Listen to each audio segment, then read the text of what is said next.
Amazon processes millions of returns every year. Some of those products are brand new, still sealed, still working. And yet many never go back on the shelf. Instead, they are liquidated, destroyed, recycled, or simply thrown away.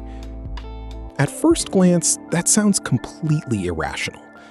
Why would a company spend money making a product, shipping a product, and storing a product, only to destroy it before anyone uses it? Surely selling it at a discount would be better than throwing it away. That's what most people think. But here's where it gets interesting. In some situations, destroying a perfectly good product is actually the cheapest option available. And once you understand why, you'll start seeing inventory, returns, and retail operations very differently. Which brings us to a question most customers never ask. Imagine ordering a blender online. A week later, you decide you don't need it. You send it back. The box arrives at a warehouse. The product still works. Nothing is broken. The packaging looks fine. As a customer, the answer seems obvious. Put it back on the shelf and sell it again. Problem solved. But inside a large company, the decision isn't that simple. That blender now has a history. Someone must receive it. Someone must inspect it. Someone must determine whether it can legally be sold again. Someone must update inventory systems. Someone must find a place to store it. Then someone must sell it. Every one of those steps costs money. And the cheaper the product is, the harder it becomes to justify those costs. A product can be physically valuable while becoming economically worthless. And that's exactly the problem. Companies don't make decisions based on whether an item works. They make decisions based on whether handling that item creates value. So the question is this: why would destroying a perfectly good product sometimes make more business sense than selling it? Several years ago, stories began appearing about returned products sold through large online marketplaces. Customers assumed every returned item simply went back into inventory, but many companies discovered something different. Take Amazon as an example. Imagine a customer returns a low-cost kitchen gadget. The product arrives at a fulfillment center, workers receive it, inspect it, process paperwork, update inventory records, move it to another location, store it, then wait for another customer to buy it. Each step sounds small, but each step has a cost. Now imagine that gadget originally sold for $15. After shipping fees, handling costs, storage costs, inspection costs, and return processing costs, the company may have already spent more than the remaining value of the product. So what happens next? Sometimes the product gets sold through liquidation channels. Sometimes it gets sold in bulk to third-party resellers. Sometimes it gets donated. And sometimes it gets destroyed. Not because the product failed, not because the company wants waste, because every alternative costs even more. The company faces a simple decision: spend $10 to recover $5, or spend $2 to remove the problem entirely.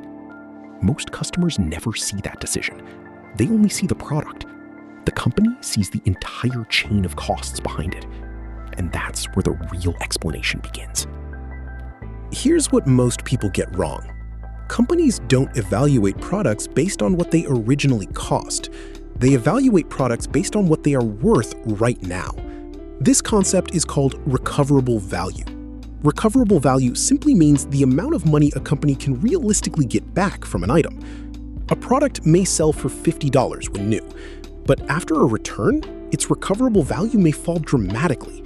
Maybe the packaging is damaged. Maybe the season has ended. Maybe demand disappeared. Maybe newer versions already replaced it. The product still exists. The value does not. Think about a concert ticket after the concert ends. The paper still exists, but the value is gone. Returned inventory often works the same way, and that's only the first problem. Supply chains create hidden costs everywhere. This is called handling cost. Handling cost means the labor and resources required to move, inspect, store, and process inventory. Every touch costs money. Receiving costs money, inspection costs money, storage costs money, Transportation costs money.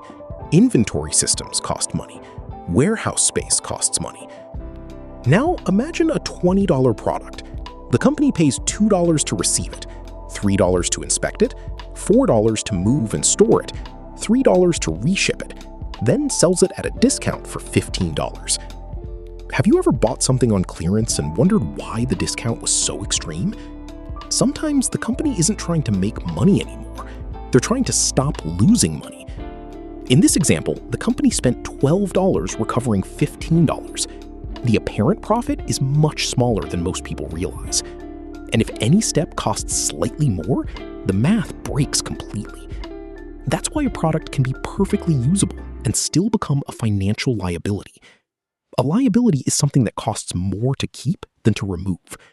And that's exactly the point where destruction enters the conversation. Supply chain decisions are rarely about good versus bad. They're usually about bad versus worse. This is called a trade-off. A trade-off means improving one outcome while sacrificing another. Companies could keep every returned product, but that requires more warehouses, more labor, more transportation, more inventory systems, more management. The result is higher operating costs. Alternatively, companies can remove low-value inventory quickly. That reduces waste recovery, but it also reduces operating costs. Neither option is perfect. Both have consequences. Now scale that decision across millions of products every year. A single returned item doesn't matter much. 1 million returned items absolutely do. Which brings us to another hidden factor: inventory age. Inventory age measures how long products sit without selling. Older inventory consumes warehouse space. Warehouse space is limited, and limited space has value. Every shelf occupied by slow-moving products cannot be used for faster-selling products. That creates an opportunity cost. Opportunity cost means giving up one benefit to gain another. The decision is no longer about one product. The decision becomes about the entire warehouse, the entire network, and the entire business. Suddenly, the question changes. The question is no longer, can we sell this product? The question becomes, is selling this product worth everything required to sell it? For many products, the answer is yes. For some products, surprisingly, the answer is no. This matters far beyond online returns. Fashion companies face the same challenge. Retailers face the same challenge. Manufacturers face the same challenge. Consider seasonal products. A retailer orders winter jackets. Winter ends. The inventory remains. The jackets still work perfectly. Customers simply don't want them anymore. The company now faces several options: store them for next year, discount them heavily, liquidate them, or remove them entirely. Each choice affects profit, cash flow, and warehouse capacity.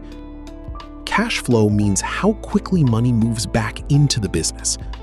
Inventory sitting in storage locks up cash. That cash cannot be used elsewhere. Professionals in supply chain often say inventory is cash sitting on shelves. This is why. Companies that manage inventory efficiently free up resources faster.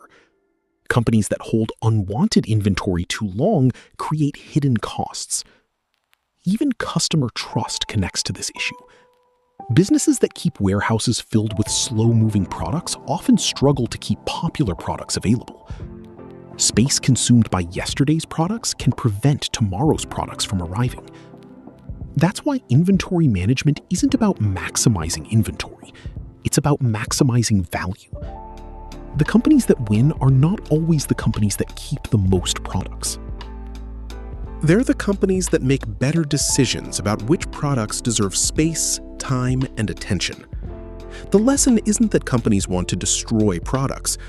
The lesson is that products create costs long after they are manufactured. A product becomes expensive the moment it consumes more resources than the value it can return. sometimes the cheapest option is the one that looks completely irrational from the outside.